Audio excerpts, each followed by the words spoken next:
Hi! Hello! ఎలా ఉన్నారు? అందరూ బాగున్నారా? నేను బాగున్నానండి. ఏంది రెసిపీ అనుకుంటున్నారా? చూడండి ఈరోజు పాలక్ చికెన్ అండి. పాలక్ చికెన్. ఎప్పుడైనా మీరు తిని ఉంటే కామెంట్ చేయండి. మీరెప్పుడైనా ఈ రెసిపీ చేసి ఉంటే కామెంట్ చేయండి. చాలా బాగొచ్చిందండి. చాలా అంటే చాలా బాగొచ్చింది. ఈ పాలక్ చికెను చపాతీ గానీ, రోటీ గానీ, రైస్‌లోకి గానీ ఎక్సలెంట్ ఉంటదండి. చపాతీ, పుల్కా, పరోటాస్‌లోకి అయితే చాలా బావుంటదండి ఇంకా రైస్‌లో కన్నా. నార్త్ సైడ్ ఎక్కువ తింటారండి ఇది మన సైడ్ కన్నా. మీరెప్పుడైనా పాలక్ చికెన్ తిని ఉంటే కామెంట్ చేయండి నాకు. ఎలా ఉంది? ఏంది టేస్ట్ అన్నది.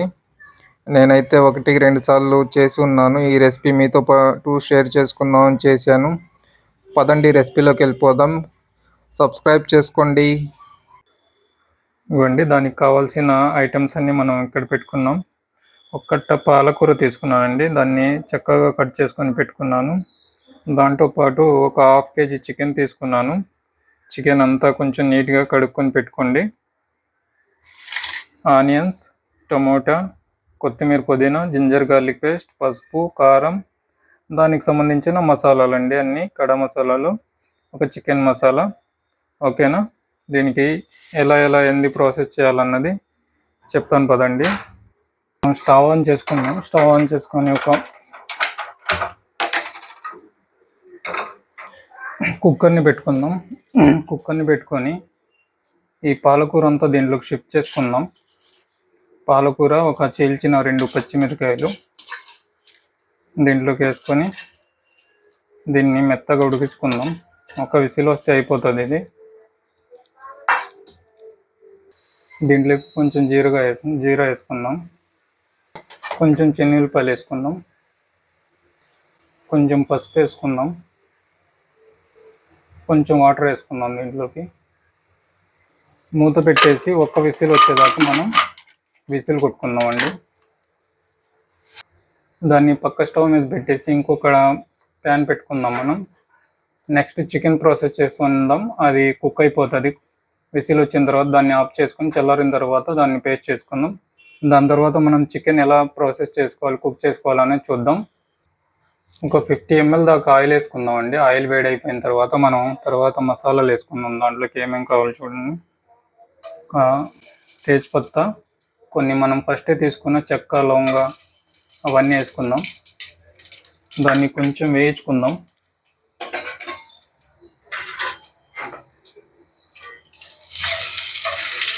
కొంచెం వేడైన తర్వాత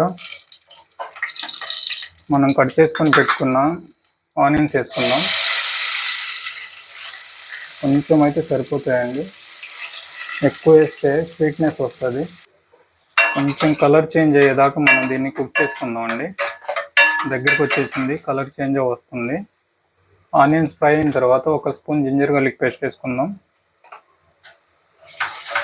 పచ్చి వాసన పోయేదాకా మనం దీన్ని మగ్గించుకుందాం, కుక్ చేసుకుందాం. ఇవి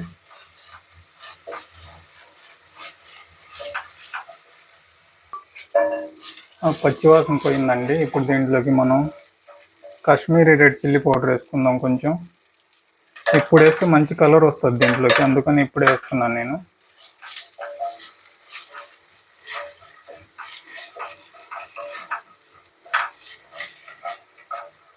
ఇది అయిన తర్వాత ఇందాక మనం కట్ చేసుకున్న టమాటా ప్యూరీ అండి, ఇది టమాటా ప్యూరీ వేసుకుందాం. నేను మిక్సీలో జార్కి పేస్ట్ చేసుకొని పెట్టుకున్నాను ఇదంతా. ఇది కూడా పచ్చివాసన పోయేంత వరకు మనం కుక్ చేసుకుందాం. 2 minutes మనం మూత పెట్టేసి దీన్ని కుక్ చేసుకుందాం. ఒకసారి మనం మూత తీసి చూద్దాం ఎంతవరకు అవుతుందో. కలుపుకోవాలి మధ్య మధ్యలో, లేకుంటే తగిలిపోతుంది.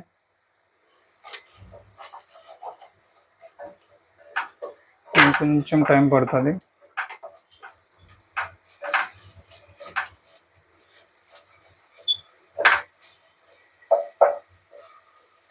ఇంకొంచెం ఒక 2 minutes ఇంకా కొంచెం కుక్ చేసుకుందాం. ఇది ఒకసారి కలుపుకుందాం అండి, కింద తగులుతుంది ఇది.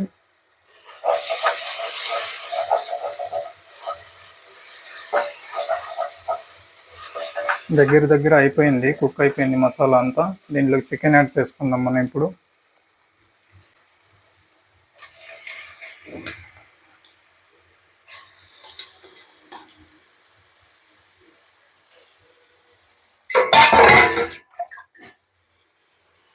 మిక్స్ చేసుకుందాం.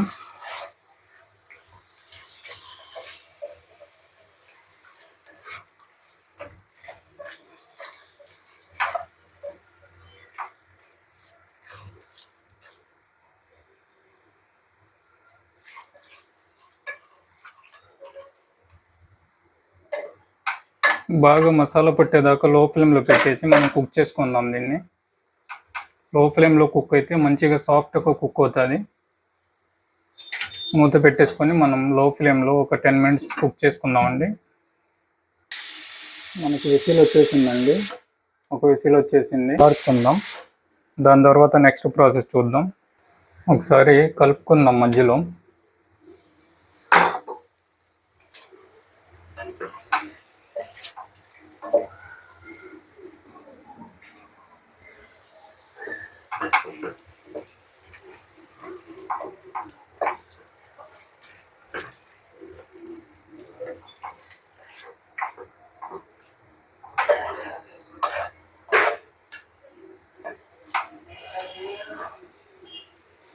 కలుపుకొని కాసేపు మూత పెట్టేసి మళ్ళీ కుక్ చేసుకుందాం అండి.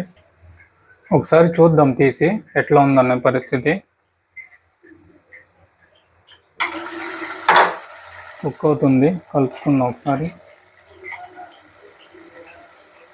దీంట్లోకి కారం మనం ఇప్పుడు ఉప్పు వేసుకుందాం అండి. ఉప్పు వేసుకొని ఒకసారి కలుపుకుందాం. కొంచెం చూసి వేసుకోండి, తగ్గితే తర్వాత అయినా వేసుకోవచ్చు.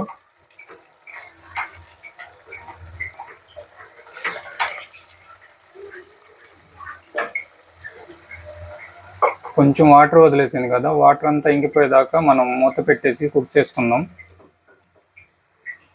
అయిపోయిందండి, దగ్గర అయిపోయింది ఇది. దీంట్లోకి నేను కొత్తిమీర పుదీనా కూడా కలిపేసాను. మన పాలకూర చల్లారలేదు ఇంకా, దాన్ని కొంచెం మిక్సీ చేసుకొని దాని తర్వాత ఎట్లా మిక్స్ చేసుకోవాలని చెప్తాను మీకు. ఆ గ్యాస్ని స్లో చేసేయండి, అసలు లో ఫ్లేమ్ పెట్టేసేయండి. ఇంకా ఆ లో ఫ్లేమ్లో మగ్గిపోతుంది. ఇంకా అంతా పెట్టి మనం వేసిన మసాలా అంతా దానికి పట్టేస్తుంది. సరేనా? మనం ఇప్పుడు పాలకూరని మిక్స్ చేసుకుందామండి. ఇదిగోండి, ఇంత వచ్చింది మనకి. అంత పాలకూర వేస్తే నేను దీంట్లో టమాటా పేస్ట్ చేశాను కదా, అదే దాంట్లో వేసాను మళ్ళీ. ఓకేనా? దీన్ని పేస్ట్ చేసుకొని వస్తాను. ఇదిగోండి, మనం పేస్ట్ చేసుకున్న తర్వాత దీని పాలకూర, దీన్ని మనం ఇప్పుడు దీంట్లోకి వేసి మిక్స్ చేసుకుందామండి. దీంట్లో చూస్తున్నారా, ఆయిల్ కూడా వదిలేసింది లోపల. ఇప్పుడు దీన్ని వేసి మిక్స్ చేసుకుందాం మనం.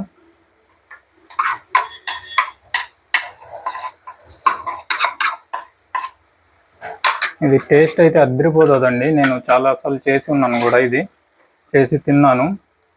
అందుకే మీకు కూడా చూపిద్దాంలే అనేసి ఒకసారి చేస్తున్నాను. మీరు కూడా ట్రై చేయండి. నచ్చితే కనుక కామెంట్ చేయండి, చేసి టేస్ట్ ఎలా వచ్చింది ఏందన్నది కామెంట్ చేసి చెప్పండి నాకు. సరేనా? దీన్ని ఇంకా దీంట్లోకి వేసి అయిపోయింది.